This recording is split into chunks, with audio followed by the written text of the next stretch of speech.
take you to the Banff Bears. They were the stars of movie night in Canada 2 years ago. Tonight, they kickstart Saturday night as we hit the airwaves from the Air Canada Centre in Toronto.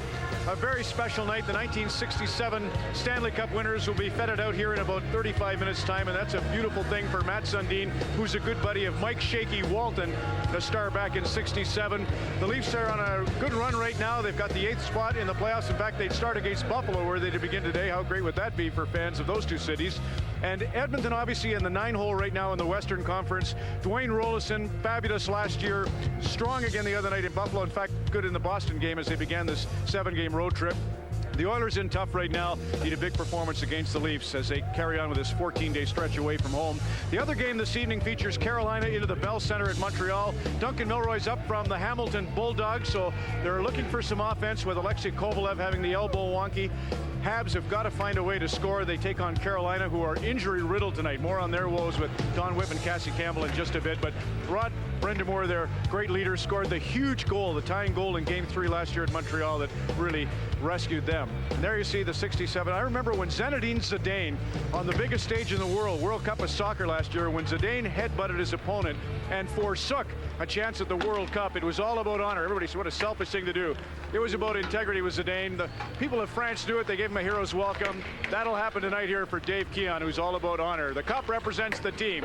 Keon represents the honor. Jeff O'Neill ringside now with Aaron Paul.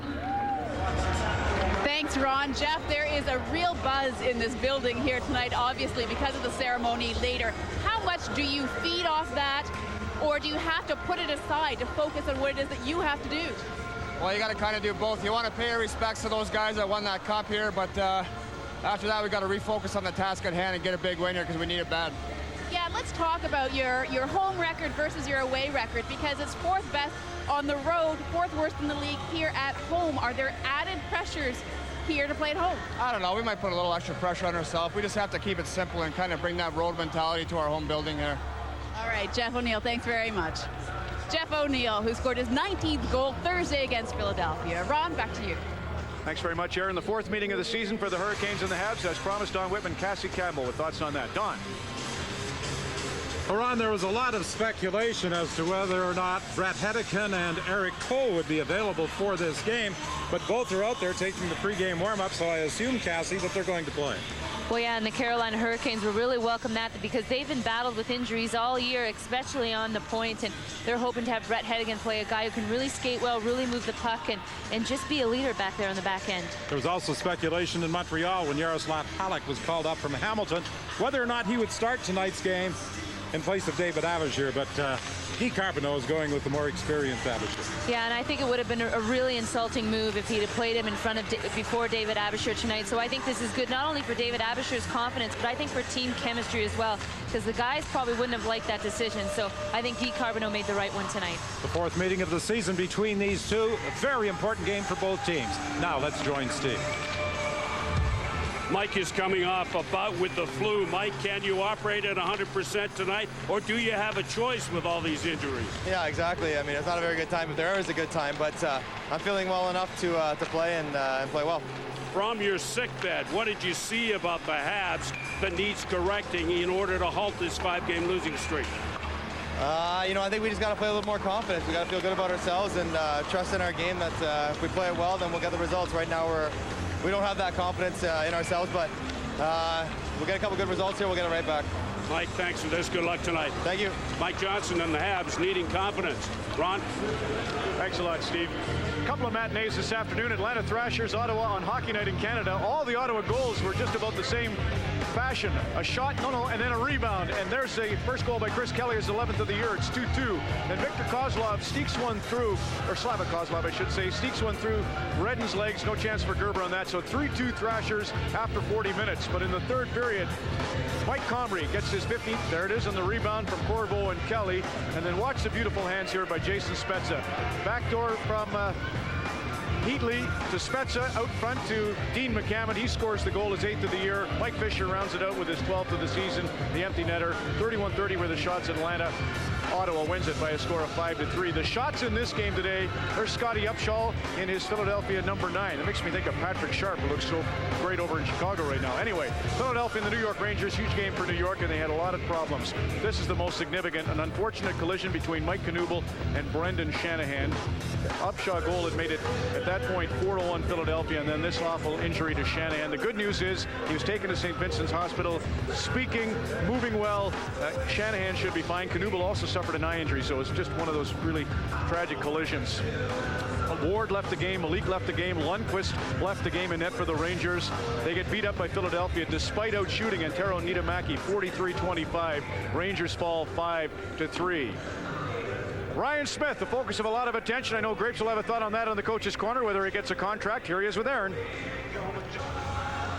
Thanks, Ron. Ryan, so much has been made of this make it or break it road trip for you. But, you know, you look back to last year at this time, and in terms of standings and points, you were in a very similar situation. So how much do you remind the younger guys of that who might be feeling the pressure? Yeah, we just take it one game at a time and relax and, you know, just take everything in stride. And, you know, discipline is a big key down the stretch, and hopefully we can get some wins here.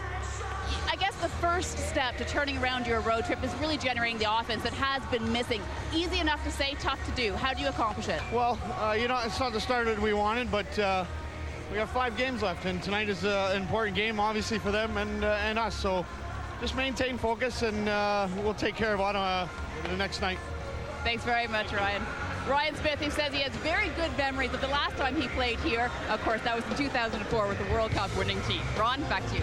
Thanks, Aaron. There's Dave Keon Sr. and his son. Actually, Junior's been a big star around Air Canada Centre in the Gardens for the last 20 years. Bill Gadsby used to say, trying to get rid of Keon's like trying to shake your shadow in the sunshine. The amazing Dave Keon on the headliner on Hockey Night in Canada next.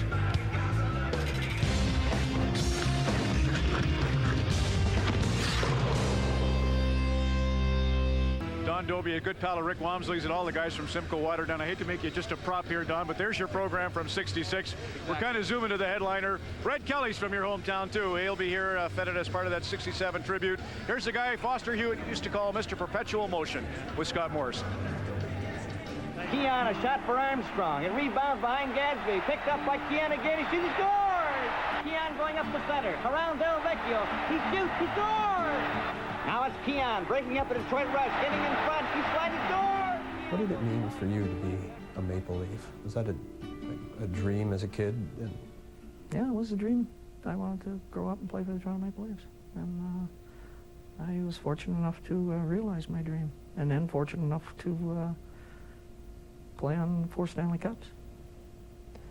So let's fast forward to 75 and maybe just what happened then? I mean, there was some harsh words from the owner, Harold. Well, things happened, and you know, it was a business arrangement that just didn't work out. And the WHA was available, and I went to play in the WHA. And then I came back. You know, we were brought into the NHL in '79. I came back and played 3 years with Hartford. But after everything he'd gone through as a Leaf and the success, the triumphs, and wearing the C, could you ever fathom it ending that way? Ending in Toronto, you mean? Yeah, in Toronto. You know, with the disputes and the harsh words that Harold had towards you. Well, I think you have to understand the guy, you know, and he was sometimes a little bit different and did things, and wasn't a whole lot of fun to be on the receiving end, and so I think it's probably better that you just leave it, you know, don't revisit it. It's past, and that's what I've always tried to do. Now you said, you know, it was a dream to be a Maple Leaf, and you're obviously very proud and had great success. How difficult was it leaving then, or was it easy just because of those circumstances? Oh, it was easy. It was easy to leave. Because I knew it wasn't going to get any better. So it was really it was really a no-brainer. You're back now for this weekend. Is this a reconciliation? I came back because it was a team function, and I happened to be part of that team. And I'm happy to do it.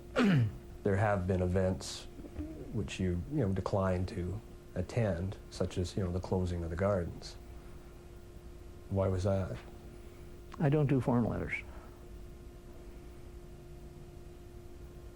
You were going to come until that point? I was. I was going to come until I got the invitation. How much did the retirement of sweaters versus the honoring of sweaters, how much has that influenced or affected your relationship? I mean, it's a free country. You can have an opinion on something. I mean, I can say no to them. I mean, why can't I? Mm-hmm. I don't. That's my personal opinion. That I think those guys' numbers should be retired. They think otherwise. So, I guess I'm in the minority. So that's fine. I don't have a problem with that. But then, don't call me up and tell me you want to do something, because I probably will not be interested in doing it. And are you still proud to? Do you think of yourself as being a Maple Leaf? Well, I think of myself as somebody who played for the Maple Leafs, among other teams. But I was proud to play for them. You can never question a man who sticks by his principles, that's for sure. But did you ever feel that maybe at some point, I don't know if you hurt yourself or maybe the fans a little bit because they've been wanting to see you for a while? Well, I can't live my life on other people's expectations. I have to do what I think is right for me. And whether it's right or wrong in everybody's mind, I think it's right. For me, I think it's right. So that's what I'm going to do. No regrets? No. Do you have any idea of how much the fans still love Dave Keon? No, that mystifies me. After all this time, it's kind of mystifying. I don't really understand it personally. It's got to feel nice too. Well, it's nice, I guess. It's a little embarrassing, but it's. What are you expecting tonight when you step on that ice? I really don't know. I think they'll be appreciative of what I did what I tried to do when I was playing here, and I think that's all I could say.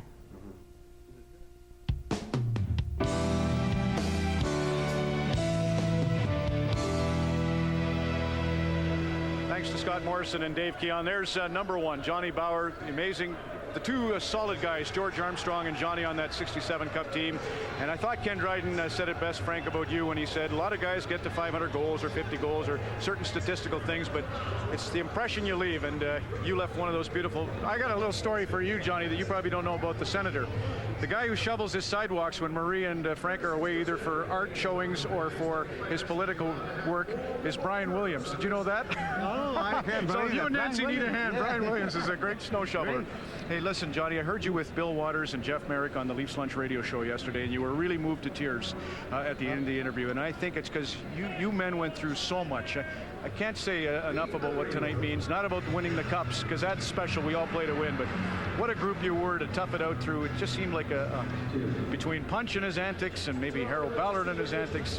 Why were you so emotional about tonight? Well, excuse me. Actually, this is one thing. We were a good team effort, and we wanted to win something. There was a lot of guys on there saying that we would never win that Stanley Cup in '67, and we went right on and we won it. And it was a great effort by everybody and that played on the team. Punch wanted not only 100% from one guy, but he wanted 100% from really well the whole team. So it was a great win for us, and it's something we'll never remember.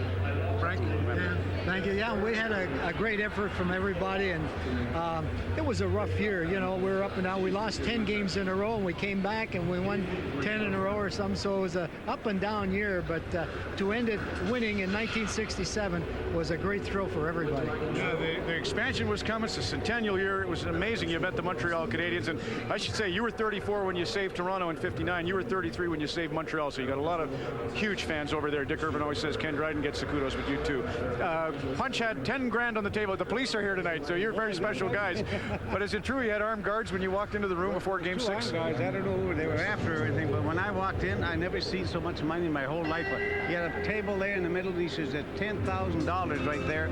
And he says, and I looked, I says, is that for the whole team? He says, no, for each individual. That's all we needed, eh? And it was true, eh, Frank? That was the incentive we had, John. Yeah. Well, congratulations. It's an honor for all of us who love hockey to be able to share tonight. I'm glad. Wish the three others who were here, but it's great to have you here. Congratulations. Thank you, Don. Senator Frank Mahovlich, Hall of Famers, Johnny McBauer, of course. We'll have more of our coverage from the Air Canada Centre and the Bell Centre in a moment.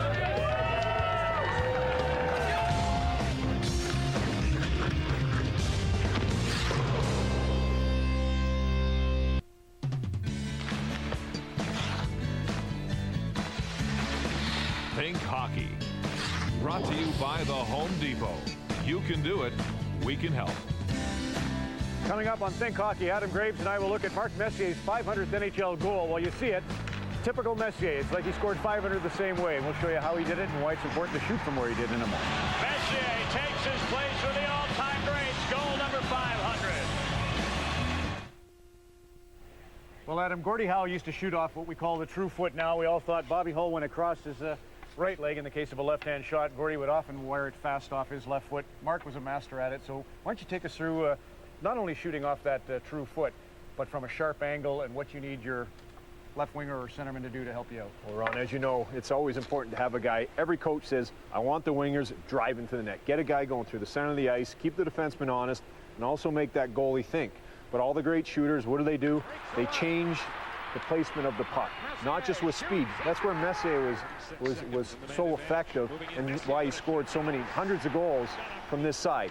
Not only because he was one of the fastest guys in the league, but he also, when he came down that wing with speed, he would bring that puck back, and essentially he would bring it from here, going full speed into his body, which was 6 or 8 feet, and the goalie would be playing in front of the net, and all of a sudden he's out trying to cover the angle. Messier's here, and all of a sudden he's trying to get his feet across. At the same time, he has to respect the fact that that winger's going to the net. And that's where you saw him a lot of times. The goalie would be over here, and he would take a shot, and it would hit the far post. And they'd say, well, how can you score? The goalie should stay here. Well, you try to time Mark Messier skating full speed, shooting on his off foot. Try to time it, because I'll tell you what, as soon as you open those pads, he shoots it here.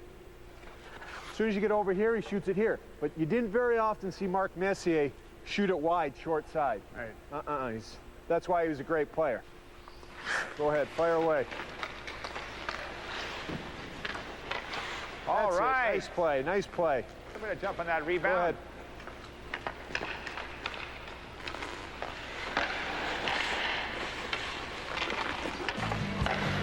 There you have it. For all the best angles, cbc.ca/thinkhockey.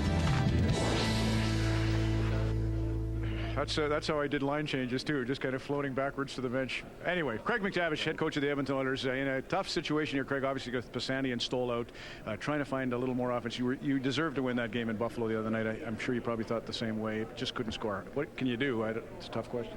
Well, we got to put him in the net for sure. And when you get a goaltending performance like we got that night, you'd like to think you can win the hockey game. But you know, it was a pretty tight game in that respect. And as you know, goals do have a habit of coming and going. And we're hoping that we feel like we've got enough offense. We just got to be more productive around the net, more efficient around the net. You played Horkoff, Hemsky, and Smith. It seemed like the whole third period and into the overtime because you had to.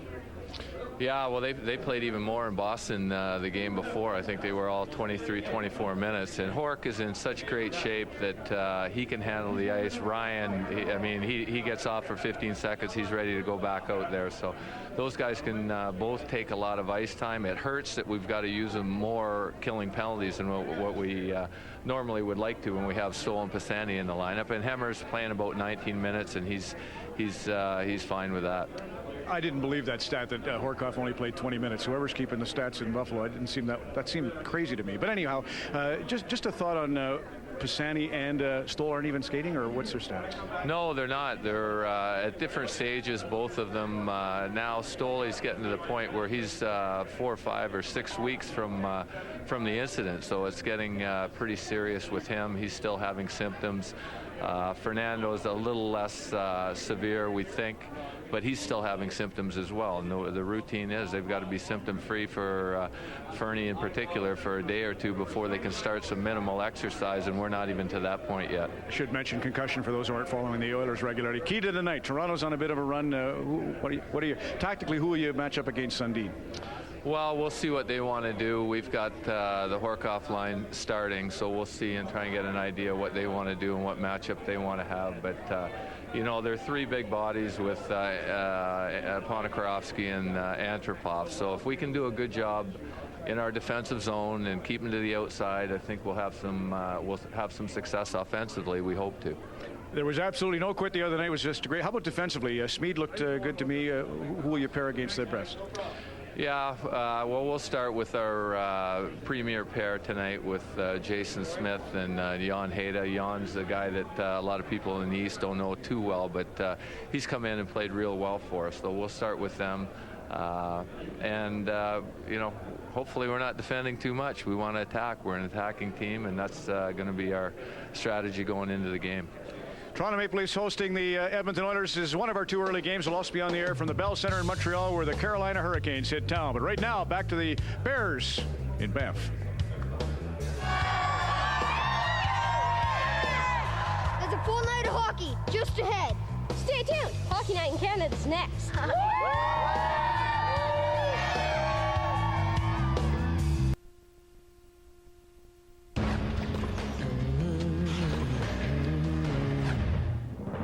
Tension riding high in the first period of this, the 6th game of the Stanley Cup Final. Going on the line with Ellis. Ellis shoots.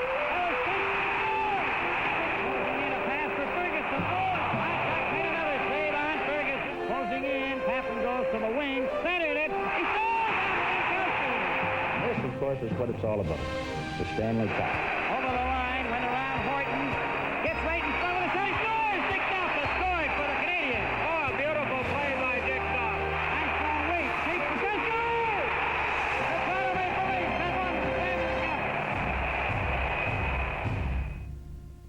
It's getting late. I haven't seen my date. So tell me where the boys get at. 7 o'clock and I wanna rock. Wanna get a belly full of beer. Dazzler fakes the slap shot, takes it and scores.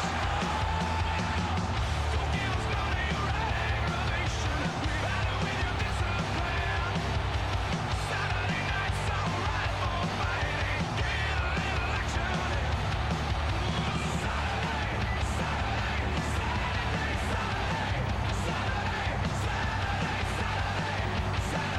Saturday night's alright.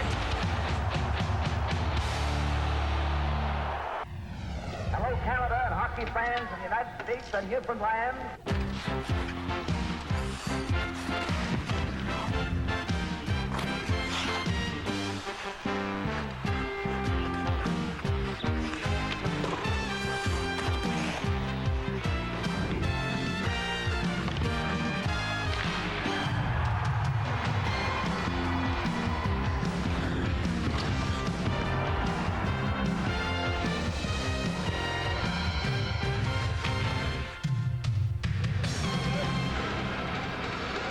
All right, there they go.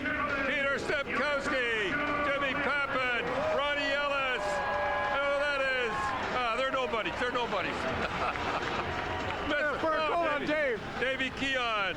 You must think it's cold up here or something when you live in Florida. I got it stick too. I think that was Red Kelly. All right. Now we're going to talk about Edmonton too. First of all, Edmonton has to make the playoffs. Toronto's going to play a desperate team. They lost a brutal game. It was unbelievable.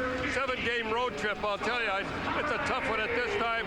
Edmonton has to make the playoffs. But I got a treat here for everybody. This is Davey Keon's stick. See the curve? Woody Acton said to show all you kids out there to get a backhand, this is the way you do it. The little curve boy, that's his stick. Can you believe it? He taped it too. Yeah, Keon, of course, represents all that they went through. Don, I know Scotty Bowman said to you, it's not a good you are, it's how tough you are. Frank was in the hospital twice. Carl Brewer was done at 27. Shaky Walton, you know the torment for Terry Sawchuk, but they still found a way, that group. Well, they had an older team, and Punch Imlach, everybody's always ripping I almost said it, Punch Imlach. He's the guy that did it 3 in a row. He's the best. And they shouldn't put him down the way he did, because he was the guy that drove him. And even for him, it was no cakewalk, as the heart attacks and everything else would prove. Great tribute to the 67 Leafs. Enjoy. 1967. The Maple Leafs had won Stanley Cups in 1962 over Chicago and back-to-back in 63 and 64 against Detroit. But despite their earlier successes, expectations of victory weren't running very high in 1967. The team had struggled during the regular season, at one point dropping 10 games in a row. Critics said they lacked the offensive firepower of their opponents, their top scorer netting only 22 goals, and they were set to face the first-place Blackhawks in the opening round. After dropping the opener in Chicago, the Leafs won 4 of the next 5 games, shocking the heavily favored Hawks, and moving on to the Cup final to face their old rivals, the Montreal Canadiens. In 1967, the end of an era was on the horizon. It was to be the last season of the original 6. Expansion teams would soon deplete a Leafs roster of players who had been together for years. Others were approaching retirement. This Leafs team, if they could pull it off, would be the oldest ever to capture the Cup. 7 players were 36 or older, 2 past the age of 40. The Montreal Canadiens seemed destined to win the 67 Cup. It was Canada's centennial year, and the city of Montreal was hosting Expo 67. It seemed fitting that the Cup would be part of the celebration that summer. The Canadiens had easily bounced the Leafs from the playoffs in 4 straight games the previous spring. The Habs had 7 more days of rest than the injury-plagued Leafs, and were riding a whopping 15-game winning streak into the final. Any ordinary team might have crumbled under the insurmountable odds, but the 1967 Leafs were not an ordinary team. Just as had been the case against Chicago, the Leafs were defeated in Game 1 as the Habs ran their win streak to 16 games in front of their home crowd. Game 2, though, was a different story, as the 42-year-old Johnny Bower outshone his 21-year-old counterpart Rogie Vachon in net, shutting out the Canadiens 3-0. The Leafs had been riding the hot new line of Pulford, Pappen, and Stemkowski throughout the postseason. In Game 3 back at the Gardens, they would provide the most exciting play of the series, with Pulford scoring the winner in double overtime to put the Leafs up 2-1. In the pregame warm-up of Game 4, goaltender Johnny Bower was injured and done for the series. Terry Sawchuk, who was between the pipes for Game 1, was given the unexpected start and dropped a 6-2 decision, tying the series and sending it back to Montreal. Sawchuk wouldn't be so generous again. Just a few weeks earlier, a Leaf Cup victory seemed very unlikely, so it was only fitting that a trio of unlikely heroes would put Game 5 out of reach for the Canadiens. Jim Pappen, Brian Conacher, and Marcel Pronovost put the Leafs ahead 3-1. Dave Keon provided the insurance marker, and the Leafs were heading home up 3-2.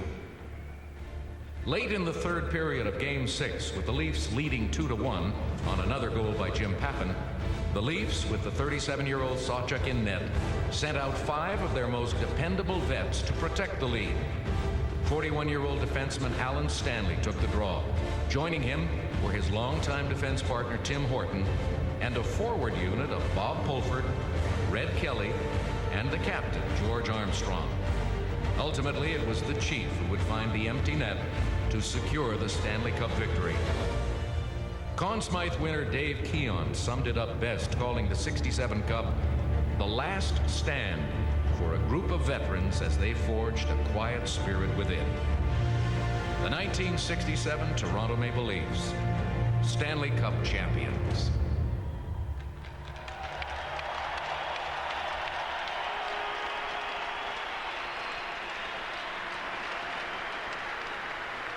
Ladies and gentlemen, before we welcome your 1967 Stanley Cup champion Toronto Maple Leafs, we'd like to acknowledge those who are not with us tonight.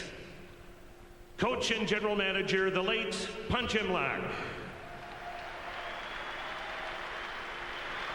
Assistant Coach and General Manager, the late King Clancy. Assistant Trainer, the late Tommy Naylor. Hall of Fame goaltender, the late Terry Sawchuk.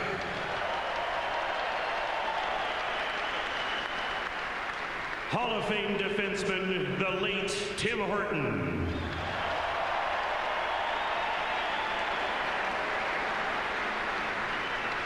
And unable to attend tonight, number 25, Milan Marcetta, and number 23, Eddie Shack.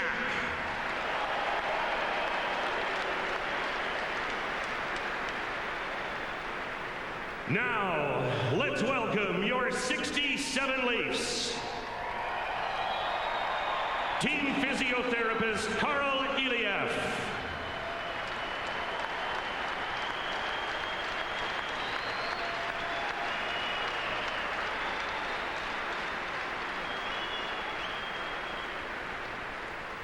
The Leafs' top goal scorer in the regular season, number 8, Ron Ellis.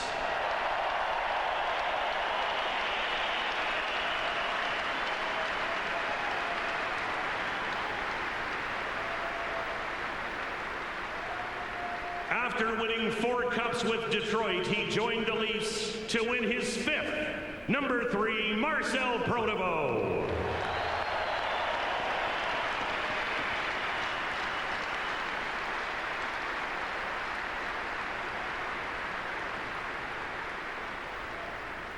The leading scorer of the 67 playoffs, number 18, Jim Pappen.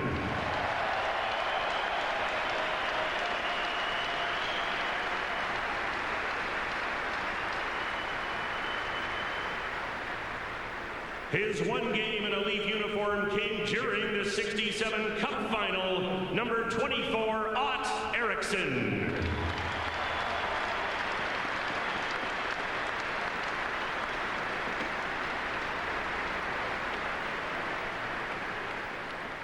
He averaged a point a game throughout the 67 playoffs. Number 12, Pete Stemkowski.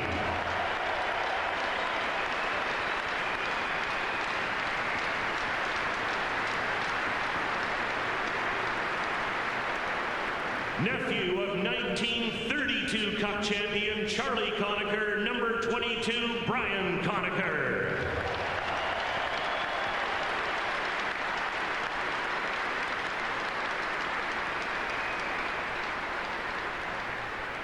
A big part of the semifinal upset of the Hawks, number 15, Larry Jeffrey.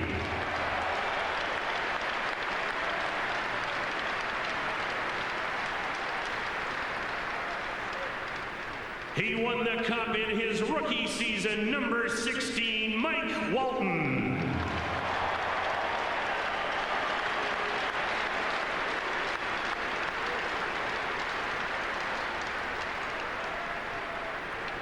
Trainer Bob Haggart.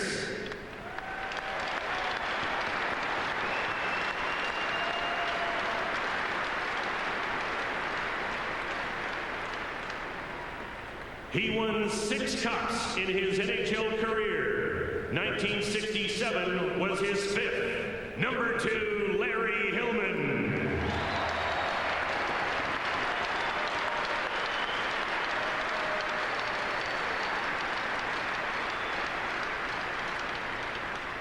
Four-time Cup winner with the Leafs, number 21, Bob Bond.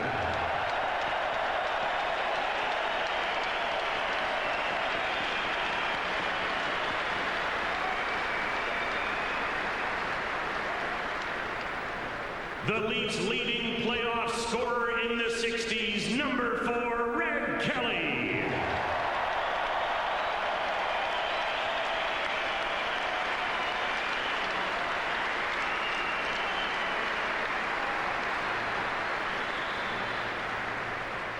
Alternate captain and overtime hero, number 20, Bob Pulford.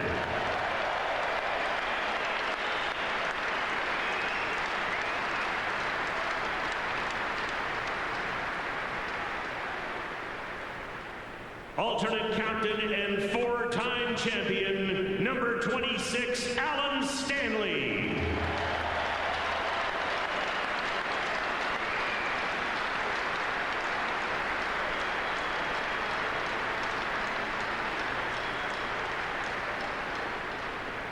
He went 2-0 in the 67 Cup Final, number 1, Johnny Bauer.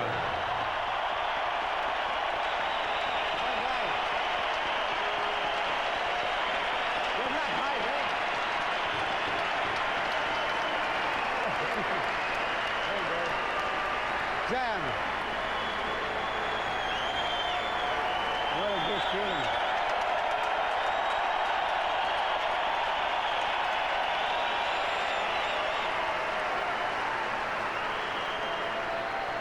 The Big M, number 27, Senator Frank Mahovlich.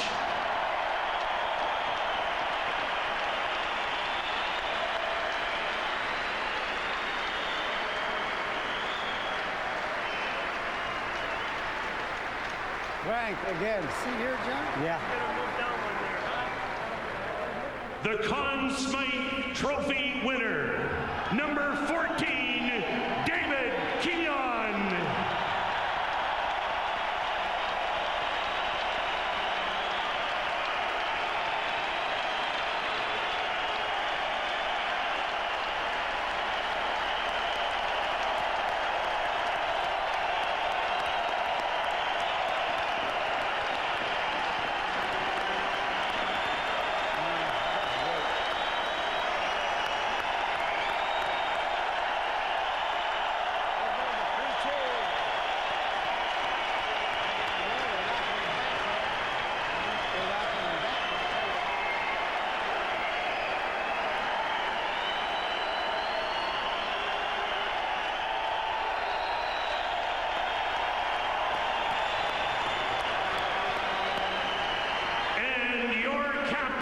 The Chief, number 10, George Armstrong.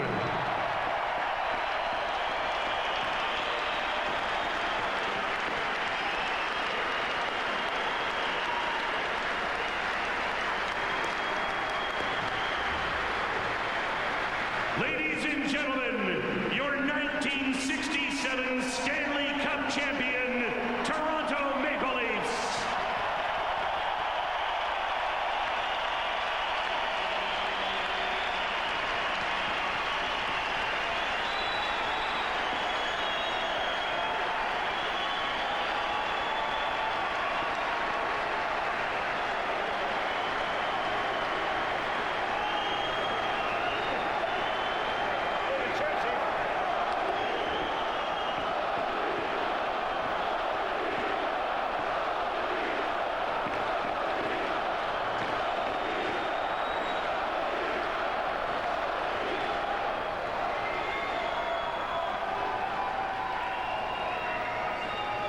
I would ask that Jason Smith of the Edmonton Oilers and the captain of your Toronto Maple Leafs, Matt Sundin, please come to center ice for the ceremonial face-off.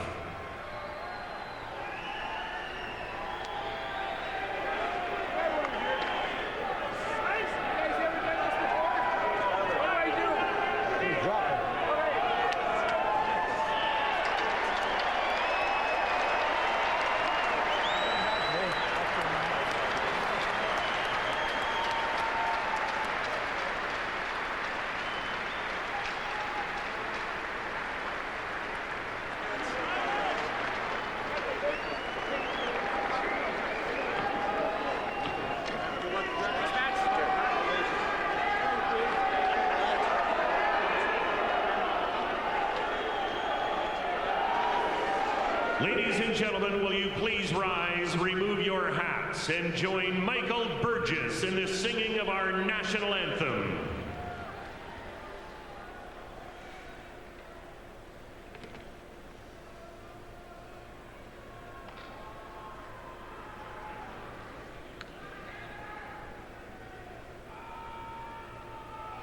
Oh, Canada, our home and native land, true patriot love in all thy sons command.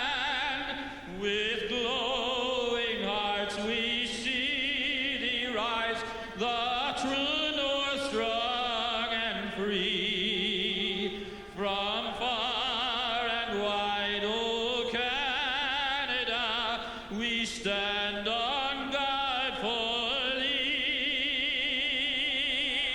God keep our land glorious and free. Oh Canada, we stand on guard for thee.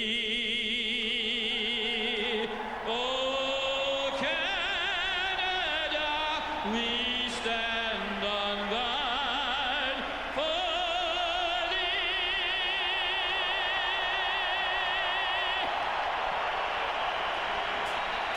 Wonderful. Michael Burgess was in the St. Mike's Boys Choir when he sang for Frank and Marie Mahovlich at their wedding in 1962. We'll come back. Bob Cole, Harry Neal, Aaron Paul at Air Canada Centre. The game is next.